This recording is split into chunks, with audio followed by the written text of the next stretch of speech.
Segundo a Organização Mundial da Saúde, cerca de 40% da população brasileira sofre de um transtorno chamado bruxismo. Sobre o assunto, nós viemos até o consultório do Dr. Henrique Reis.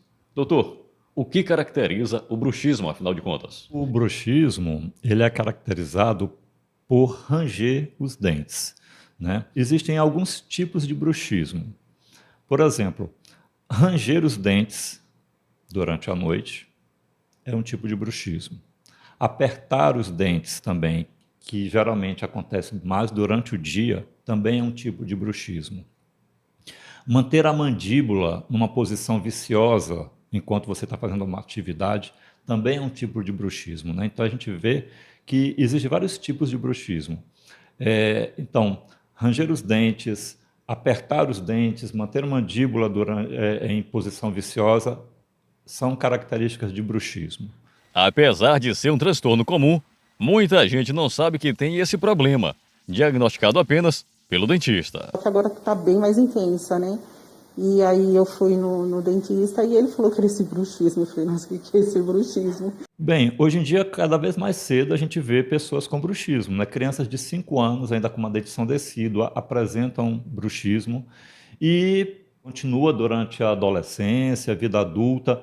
Na velhice, a gente não encontra pessoas com tantas características de bruxismo. Geralmente é mais na vida adulta e na infância.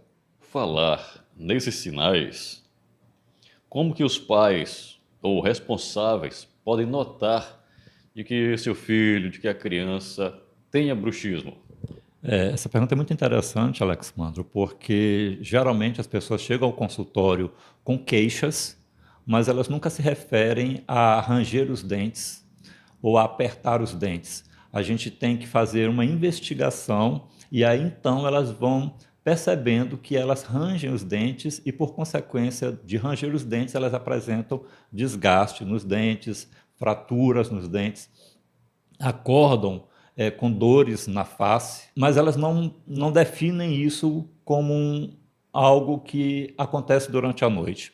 Então a gente geralmente pede para que os pais observem a criança durante o sono, para saber se as crianças estão rangendo os dentes durante o sono, ou o cônjuge, né, que dorme ao lado, observar se o parceiro ou a parceira range os dentes durante a noite. Segundo o dentista, alguns fatores psicológicos contribuem para o aparecimento do quadro. A origem da condição é multifatorial, porém está fortemente ligada a quadros emocionais. Por isso, a importância de uma avaliação. Dr. Henrique também explica ainda sobre o que deve ser feito após o diagnóstico do bruxismo e qual a orientação para um tratamento adequado. Então, após a gente conseguir definir que o paciente tem bruxismo, que na verdade não é uma doença, é um comportamento, o bruxismo ele é um sinal de que algo não está bem. Então, a gente vai conversar com o nosso paciente sobre a história do que pode estar acontecendo no ambiente familiar, no dia a dia, o trabalho. Então, assim, por quê? Porque hoje em dia a gente sabe que o bruxismo ele é um sinal de ansiedade, um sinal de estresse, né? Então, o bruxismo é um comportamento diante de algum problema. A gente pede, então, que o cliente procure relaxar mais, ter um dia a dia mais tranquilo, evitar problemas familiares. Então, procurar um psicólogo, procurar um psiquiatra, ter uma rotina mais tranquila, ter uma noite de sono mais tranquila, ter uma rotina, né? Fazer uso de uma placa oclusal. Essa placa oclusal, ela é feita em acrílico, ela deve ser de material rígido e ela não evita o bruxismo, mas ela vai evitar as consequências do bruxismo. Doutor, e o bruxismo tem cura ou não? Na verdade, o bruxismo, por ele não ser uma doença, a gente não considera ele como tendo uma cura. A gente faz um controle, né? Com o uso da placa oclusal, a gente consegue controlar.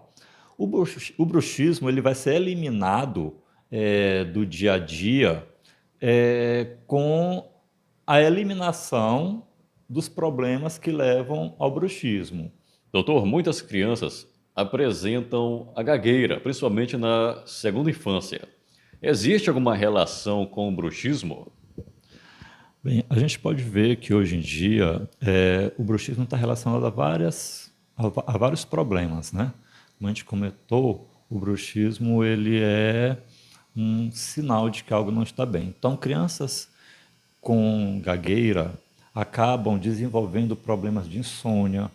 Vale acrescentar que o bruxismo também está presente em pessoas com autismo, pessoas com TDAH, crianças, adultos, e pessoas com síndrome de Down também.